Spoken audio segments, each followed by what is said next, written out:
हिंदी अनुवाद। जैसे ही black girl दुखी और निराश थी, अचानक श्याओ मेई पीछे से उभर आया। वह मरा नहीं था। राहत की सांस लेते ही आदमखोर शार्क फिर से उन पर झपट पड़ी। बिना कुछ सोचे वे तेजी से कयाक की ओर तैरने लगे। थककर चूर ब्लैक गर्ल ने श्याओ मेई को पकड़कर खींचने की कोशिश की, लेकिन वह फिसलकर वापस पानी में गिर गया। शार्क उनके बेहद करीब थी। एन वक्त पर दोनों ने एक दूसरे का हाथ पकड़ा और पूरी ताकत लगाकर कयाक पर चढ़ गए।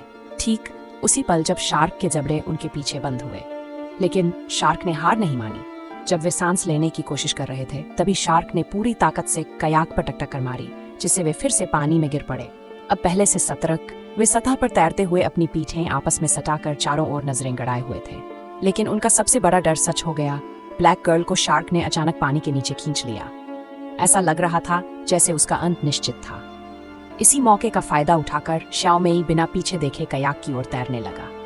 लेकिन तभी एक और शार्क ने उसे निशाना बना लिया और उसकी ओर झपट पड़ी। सौभाग्य से वह तेजी से कयाक पर चढ़ गया, ठीक उसी समय जब शार्क ने हमला किया।